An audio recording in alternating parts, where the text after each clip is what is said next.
Masanano upatsani nkhanizi ndine sibongirezi yambo poyambato ni mitu yake. Dziko la South Africa lamula kuti Abushiri ndi mkazi wawo amangidwenso zomveka kuti Abushiri akukagwada ku khoti kuti isachitike. Boma lonjeza zolimbikitsa pa ntchito zonse zombaso akayidi kuti adzikhala odzidalira akatuluka ku ndende. Nduna zachuma mluso auza MRA kuti iyambe kumatolera 150 billion kwacha ya msonkho pa mwezi, ndipo mzamasewero mphunzitsi wa timu ya under 17 Msaka kuona wati akukhulupirira kuti timu yake ikachita bwino mpikisano wa mu 2021 tindizi komanso zambiri mukhale pomwepo. Bwalo lino South Africa lamula kuti mbusa Shepard Bushiri ndi mkazi wake Mary awamangeso. Bwalo lomwe lachotsanso belo yomwe awiriwa anawapatsa, yomwe mwazina inaperekedwa pa lonjezo loti awiriwa satulukanso mdziko la South Africa. Zomwe zachitikazi zatsatira kuthawa kwa awiriwa mdziko la South Africa kubwera kuno ku Malawi masiku apitawa motsutsana ndi lonjezo lomwe adapereka m'bwalolo kuti akhala mdzikolo mpaka nthawi ya mlandu. Loweruka lapitali mneneri Bushiri anauza atolankhani kulingo kuti ati iye ndi mkazi wake Mary athawa ku South Africa chifukwa anthu ena amaopseza kuti awapha. Bushiri wakwayimba mlandu wakuba ndi kuzembaitsa ndalama zoposa 100 million rands. Pakadali pano anthu ena autitsina kuti Bushiri ndi mkazi wawo ali ndi zinthu ziwiri zomwe angachite: kukatsutsa ku khoti chikonzero choti boma liwatumize ku South Africa kapena kudzipereka okha m'manja mwa apolisi ku South Africa. Dzulo mkulu yoyankhira zofalitsa mauthenga ku nyumba ya boma Sean Kampondeni anauza atolankhani kulingo kuti President Lazarus Chakwera salowerapo mnjira iliyonse pa nkhani yokhudza momwe azamalamula achitire pa nkhani ya mbusa Shepard Bushiri yomwe adathawa mlandu mdziko la South Africa. Akampondeni ati President Chakwera sakumananso ndi aliyense kuphatikizapo Bushiriwo pa ndondomekoyi. John Paul Kayuni walemba ripoti ili. Akunyumba ya boma ati President Lazarus Chakwera salolerapo pa nkhani yomwe dziko la South Africa likufuna mneneri Shepard Bushiri ndi mkazi wake Mary abwerere mdzikolo komwe ali ndi milandu ponena kuti apereka mwayi ku nthambi zolimbikitsa malamulo kuti zigwire ntchito yawo. Mkulu wa zofalitsa nkhani ku nyumba ya boma Sean Kampondeni wauza atolankhani lolemba pa msonkhano wa sabata ndi sabata kuti President Chakwera wasiya kuti nthambi za malamulo ziyendetse nkhani imwe zokha kamba kuti ndiyokhudza za malamulo. Abushiri anathawa mdziko la South Africa ponena kuti moyo wawo unali pa chiopsezo komanso kuti amafuna dziko la Malawi liwathandize kuti mlandu wawo uyende mwachilungamo.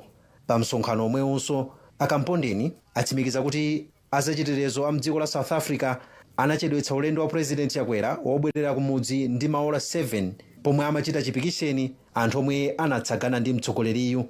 Mneneri wa President Brian Banda wati President Chakwera wakhala kuyankhulana ndi President Ramaphosa pa zomwe zinachitikazi koma sanafotokoze tsatanetsatane wa zomwe akukambirana.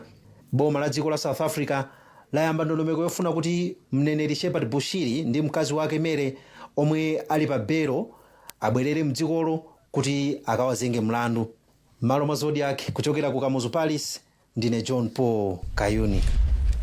Unduna ona zobali wa dziko lino ndi maiko ena avomereza kuti boma mbuyomu lidapereka pasipoti ya ulemu wapadera kwa mkulu yemwe amazitcha Prophet Shepard Bushiri ngati mlaliki wa mpingo, koma ndondomeko itsopano boma linaleka kuyitsata mwakuti atsogolera mpingo sapatsidwanso pasipoti. Mneneri mu ndunawo Rejoice Shumba watsutsa nkhani yomwe kumveka kuti nduna yona za mabala dziko lino ndi maiko ena Isena Mkaka omwe ali mdziko South Africa sabata yatha anakumana ndi Abushiri mdzikolo kumwe amakakonzekera kufika kwa President Lazarus Chakwera yomwe anakachezako.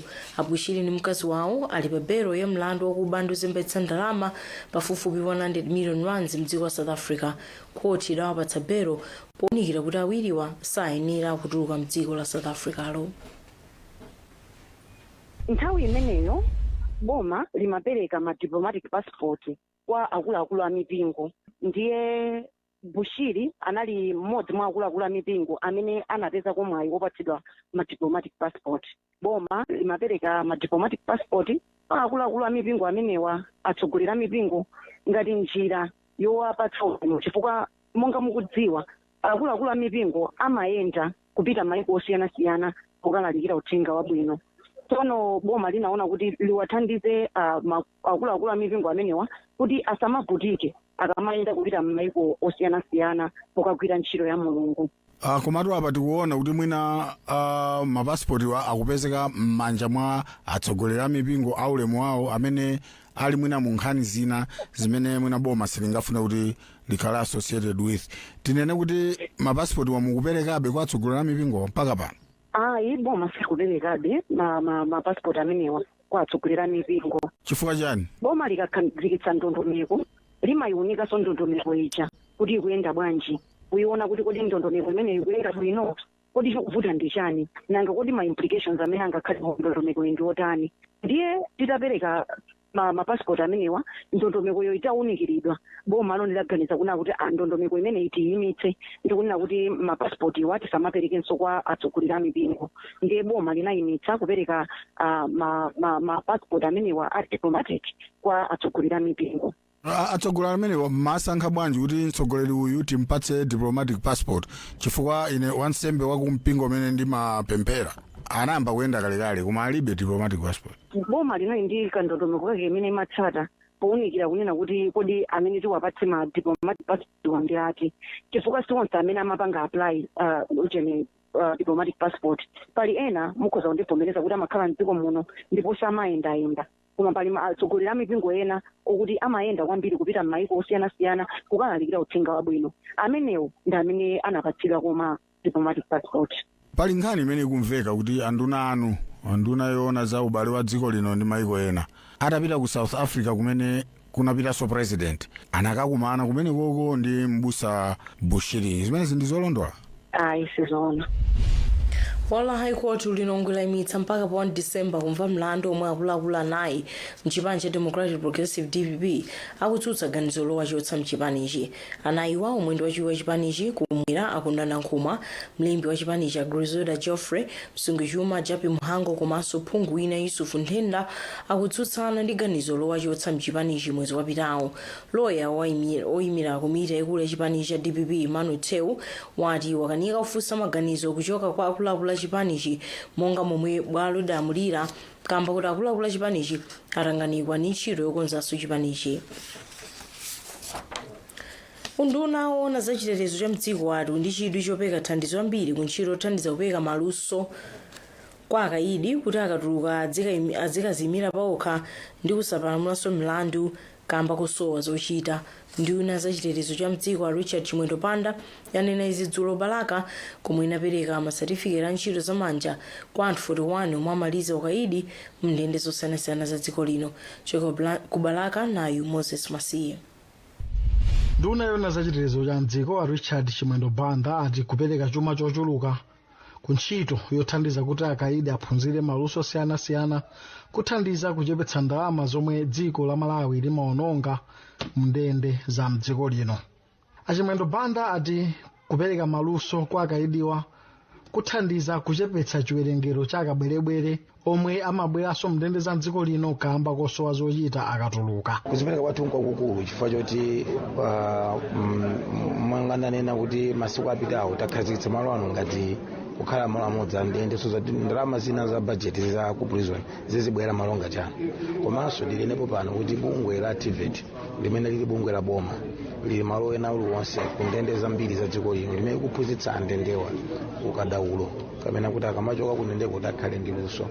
Koma tionjezerabe zimenezi chifukwa zikuchitika kuno mochepa, koma tili ndi chidwi ngati boma kuti pamene munthu atuka ku ndende moyo wake ukhale osinthika. Mkulu wa bungwe la Prison Fellowship Malawi a Roderick Zalimba ati iwo ali ndi kuthekera kophunzitsa maluso osiyanasiyana komanso kusunga anthu omwe amaliza ndende ndi kuwaphunzitsa ntchito zamanja zosiyanasiyana. Ife takhala tili okonzeka mwina tinene kuti kuyambira mchaka cha 2015 pamene tinasayina mgwirizano ndi department ya ndende kuti tiyambe kulandira anthu amene sanamalize ukaidi wawo.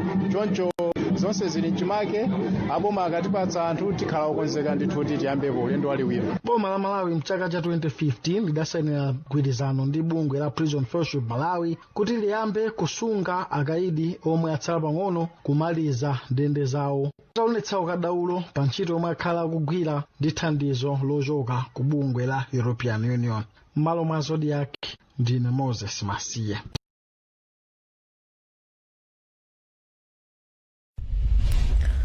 kunali chipwirikiti kummawa kulero ophunzira pa sukulu ina primary yochedwa Mkunthu mboma la Nkhatabe atakachita zipolowe pa polisi ya Usisia kugenda ukwakuimba nyimbo zowuza apolisi kuti atulutse mmodzi mwa iwo yemwe am'manga. Malipoti akuonetsa kuti dzulo apolisi anamanga ophunzira wa standard 6 pa sukulupo yemwe wa zaka 12 kamba kuti ngolo yomwe amayongolera inakaomba njinga ya polisi wina. Izi zinachititsa kuti wapolisiyu yemwe ni mwini njinga amanga ophunzirayo yemwe akadali m'manja mwa apolisi pakadali pano. Alex Banda ni nkhani yonse.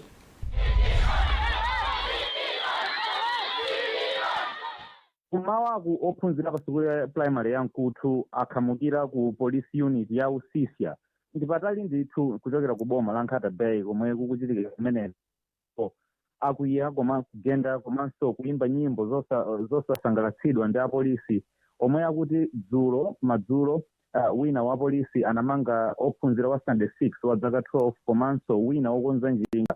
Zonse zitu zinatumphuka pomwe wa polisiyu anakasiya njinga yake pokonzetsa ndiye ophunzirayo amayendetsa ngolo yomwe akuti inaomba njingayo. Atapeza kuti njingayo yapindika wa polisiyu anakwiya ndi kumanga ophunzira wa zaka 12 mu standard 6 komanso okonzetsa zomwe zinachititsa kuti anthu awiriwa agone mchitolokosi dzulo. Ndelero mmawa ophunzira anakhamukira ku polisiko komwe agenda komanso kukuwiza apolisi kuti atulutse nzawoyo. Ndiye mpungwepungwe unalipo ndithu ndipo chaposachedwa patikupa zoti ophunzirayo komanso okonza njingayo aatulutsa muchitolokosi. Tinayankhula ndi mneneri wa polisi kuno ku Nkhatabe Sergeant Kondwani James kuti kodi ndiye zinthu zatha bwanji poti police unit ya ku Usisia nkupeza kwathu nkuti palibe apolisi ochuluka.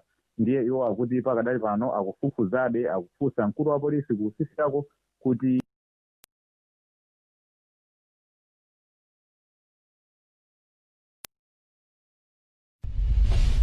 ona nkhani dali nazo zambiri kuti tikupatsireni mukhale pomwepo.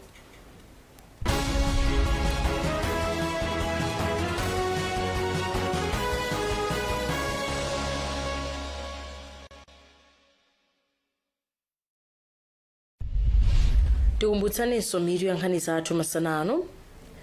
Dziko la South Africa lamula kuti Abushiri ndi mkazi wawo amangidwenso. Zimveka kuti Abushiri akugwada ku koti kuti isachitike. Boma lalonjeza zolimbikira pa ntchito zonse zowumbanso akaidi kuti azikhala ozidalira akatuka ku ndende.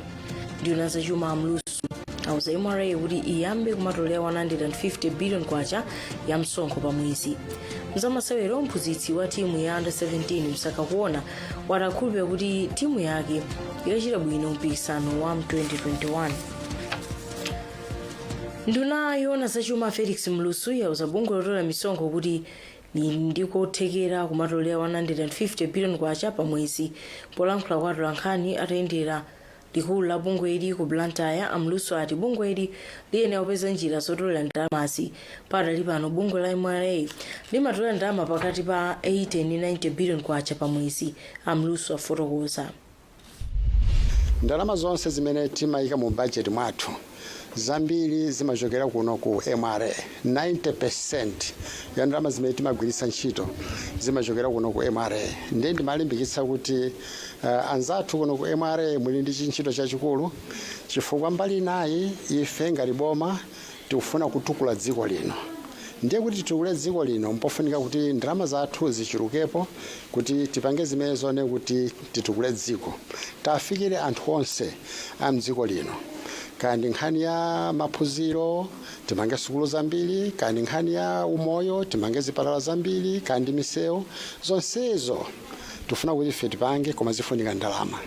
Ndiye ndithu ndimalimbikitsa kunoko kuti inu pitizeni ntchito abwino ndipo mutolere ndithu ndalama zambiri kuti ifeyo tigwire ntchito imeneyi. Padali pano mkulu wa bungwe la MRA ya John Biswick ati zomwe amlusu ndi zotheka. Minister akuchita bwino ngati iwo nduna za chuma akudziwa za economy yonse ndi akudziwa kuti mbali ya economy aperekeza kuti mbali aperekeza kuti ndiwo akudziwa ndi sikuti akutira kwira kwenikweni iwo akunena zolondola ndithu.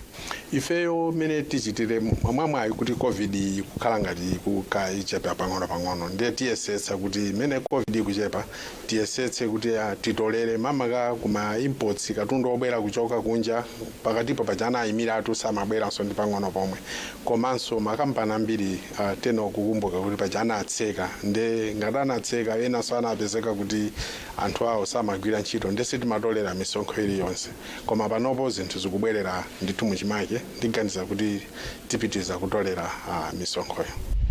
Kunkhani za magetsi, kampani yopukusa magetsi ya Electricity Generation Company Genco izipulumutsa 17 million kwacha pa mwezi popeka magetsi a sola kwa anthu okhala pa zilumba zalikoma ndi chisumulu pa nyanja ya Malawi zomwe amagwiritsa ntchito kugulira mafuta a diesel oyendetsera majenereta.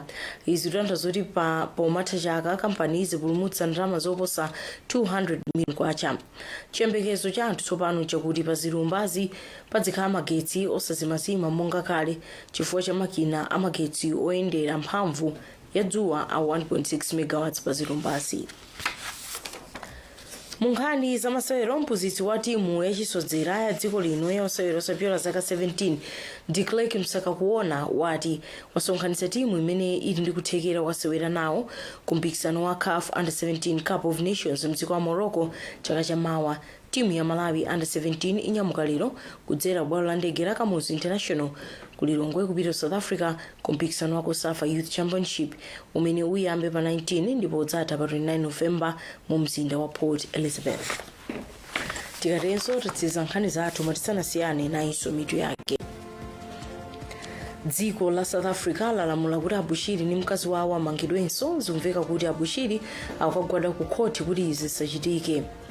Boma lalonjeza zolimbikira pa ntchito zonse zowombaso akaidi kuti adzidalirika akatuluka ku ndende. Nduna zachuma mluso za MRA kuti iyambe kumatolera 150 billion kwacha ya msonkho pa mwezi. Mzamasewero, mphunzitsi wa timu ya Under-17 Msakakuona watakhulupirira kuti timu yake ikachita bwino mu mpikisano wa mu 2021. Werengani zambiri pa tsamba lathu la internet zodiacmalawi.com. Ndine Sibongerezi Yambo. Kumbukirani kuvala maski mukakhala pa gulu chifukwa kutero kumathandiza kuchepetsa kufala kwa COVID-19. Mwakoma nonse.